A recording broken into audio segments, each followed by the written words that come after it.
Hello বন্ধুরা, আপনারা দেখছেন ডিজিটাল সবকিছু ইউটিউব চ্যানেল। তো বন্ধুরা, আপনারা প্রত্যেকেই জানেন যে ভোটের আগে বিভিন্ন রকম প্রকল্পের যেমন ছড়াছড়ি হয়েছিল, বিভিন্ন রকম ভাতা যেমন বৃদ্ধি হয়েছিল, তেমনি ভোট চলাকালীন অর্থাৎ ভোটের মধ্যেও সরকারের পক্ষ থেকে আরও কিছু সুবিধা দেওয়ার কথা ঘোষণা করা হয়েছে।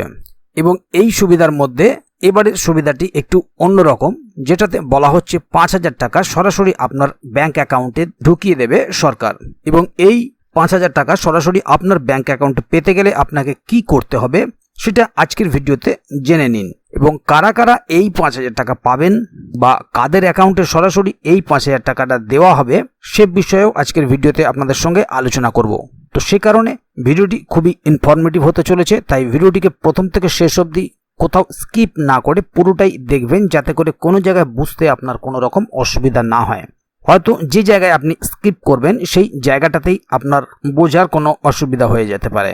তো মূল বিষয়ে যাওয়ার আগে অবশ্যই আপনাদের কাছে ছোট্ট একটি অনুরোধ, যদি আপনি আমাদের চ্যানেলে প্রথমবার হয়ে থাকেন তাহলে অবশ্যই চ্যানেলটিকে সাবস্ক্রাইব করে বেল আইকনটি প্রেস করে অল নোটিফিকেশনে ক্লিক করে দেবেন, যাতে করে আমাদের চ্যানেলে যখনই কোনো নতুন ভিডিও আপলোড হবে তা সরাসরি আপনার কাছে পৌঁছে যায়। তো চলুন দেখে নেওয়া যাক এখানে বিষয়টি ঠিক কি বলা হচ্ছে।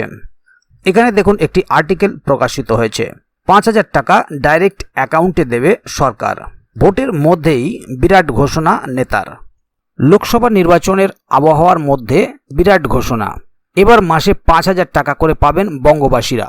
নতুন এক প্রকল্পের মাধ্যমে এই টাকা দেওয়ার ঘোষণায় সকলেই চমকে উঠেছেন, সেই সঙ্গে খুশি হয়েছেন বহু মানুষ। আসুন এই প্রতিবেদনে আমরা বিস্তারিত আলোচনা করব কিভাবে এই প্রকল্পের টাকা কারা এবং কিভাবে পাবেন। প্রথমে বলে নেওয়া যাক, প্রকল্পের টাকার নামে কোনো মারপ্যাঁচ নেই। এখানে সরাসরি আপনার ব্যাংক অ্যাকাউন্টে ৫,০০০ টাকা ঢুকিয়ে দেওয়ার কথা বলা হয়েছে। গোটা দেশ জুড়ে এই মুহূর্তে অষ্টাদশ লোকসভা নির্বাচনের প্রক্রিয়া চলছে। গত ১৭ এপ্রিল প্রথম দফার ভোট হয়েও গিয়েছে বিভিন্ন রাজ্যে। প্রথম দফাতেই তামিলনাড়ুর ৩৯টি কেন্দ্রেই ভোট গ্রহণ হয়ে গিয়েছে। বাংলার কোচবিহার, জলপাইগুড়ি ও আলিপুরদুয়ার এই ৩ কেন্দ্রে ভোট হয়েছে। সেই প্রথম দফার নির্বাচনের কদিন আগে এক নির্বাচনী সভায় বক্তৃতা রাখতে গিয়ে এই বিরাট ঘোষণাটি করেন পশ্চিমবঙ্গের বিরোধী দলনেতা তথা নন্দীগ্রামের বিজেপি বিধায়ক শুভেন্দু অধিকারী। তমলুক লোকসভা কেন্দ্রের বিজেপি প্রার্থী তথা প্রাক্তন বিচারপতি অভিজিৎ গঙ্গোপাধ্যায়ের সমর্থনে নন্দীগ্রামে আয়োজিত হয়েছিল একটি নির্বাচনী সভা। সেখানে বক্তব্য রাখতে গিয়ে শুভেন্দু অধিকারী জানান, যে সকল বিজেপি কর্মীদের বিনা অপরাধে জেলবন্দি করা হচ্ছে, বিজেপি ক্ষমতায় এলে তাদেরকে মাসে ৫,০০০ টাকা করে ভাতা দেবেন। শুভেন্দু অধিকারীর এই ঘোষণার সঙ্গে এক অর্থে সরাসরি চলতি লোকসভা নির্বাচনের সম্পর্ক নেই।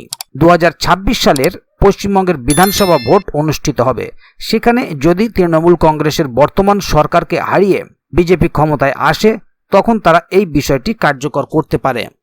তবে দলীয় কর্মীদের মনোবল ধরে রাখতে এবং যারা জেল খাটছে তাদের ও তাদের পরিবারকে উদ্বুদ্ধ করতে শুভেন্দু অধিকারী এমন ঘোষণা করেছেন বলে মনে করছেন রাজনৈতিক বিশ্লেষকদের একাংশ। তবে এমন ধরনের ভাতা বাংলায় আগেও চালু হয়েছে। বামফ্রন্ট সরকার ১৯৭৭ সালে রাজ্যের ক্ষমতায় আসার পর রাজনৈতিক বন্দীদের বিশেষ ভাতা দেওয়ার ব্যবস্থা করেছিল। আগামী দিনে বিজেপি যদি পশ্চিমবঙ্গের ক্ষমতায় আসতে পারে, তবে কোনো রকম অপরাধ না করে রাজনৈতিক কারণে যাদের কারাবাস করতে হয়েছে তাদের এই বিশেষ ভাতা দেওয়ার ব্যবস্থা করে দিতে পারে তারা। তবে স্বাভাবিকভাবেই এই ধরনের প্রতিশ্রুতি নিয়ে বিতর্ক তৈরি হয়েছে। তাহলে বন্ধুরা বুঝতেই পারছেন এখানে বিষয়টি ঠিক কি বলা হলো। সরাসরি হয়তো এই লোকসভা ভোটের সঙ্গে এই প্রকল্পের টাকার কোনো সম্পর্ক নেই, কিন্তু সেই সমস্ত পরিবারের মানুষদেরকে উদ্বুদ্ধ করতে এবং দলীয় কর্মীদের মনোবল ধরে রাখতে এই ঘোষণা তিনি করেছেন বলে মনে করছেন অনেকেই। তাই আপনারা যারা এই প্রকল্পের মধ্যে থাকবেন, অর্থাৎ যাদের এই প্রকল্পের মধ্যে নাম থাকবে, তাদের জন্য এটি খুবই সুখবর যে তাদের অ্যাকাউন্টে ৫,০০০ টাকা করে সরাসরি দিয়ে দেওয়া হবে। তো বন্ধুরা, এই বিষয়ে যদি আরও কোনো আপডেট আসে তাহলে অবশ্যই আপনাদেরকে এই চ্যানেলের মাধ্যমে জানিয়ে দেওয়া হবে। সে কারণে চ্যানেলটিকে সাবস্ক্রাইব করে অবশ্যই চ্যানেলের সঙ্গে থাকবেন, যাতে করে এই বিষয়ে কোনো আপডেট আসলে তা সরাসরি আপনার কাছে পৌঁছে যায়। ভিডিওটি সম্বন্ধে যদি কোথাও কোনো প্রশ্ন থাকে অবশ্যই কমেন্ট বক্সে লিখে জানাবেন। ভিডিওটি ভালো লাগলে অবশ্যই একটি লাইক দেবেন এবং বন্ধুদের জানার সুবিধার্থে ভিডিওটিকে শেয়ার করবেন, যাতে তারাও বিষয়টি সম্বন্ধে জানতে পারে। তো বন্ধুরা, আজকের গুরুত্বপূর্ণ ভিডিও আপডেটটি এখানেই শেষ করছি। ভিডিওটি শেষ পর্যন্ত দেখার জন্য অসংখ্য ধন্যবাদ। আবার দেখা হবে আগামী ভিডিওতে। ততক্ষণ পর্যন্ত ভালো থাকুন, সুস্থ থাকুন। ধন্যবাদ।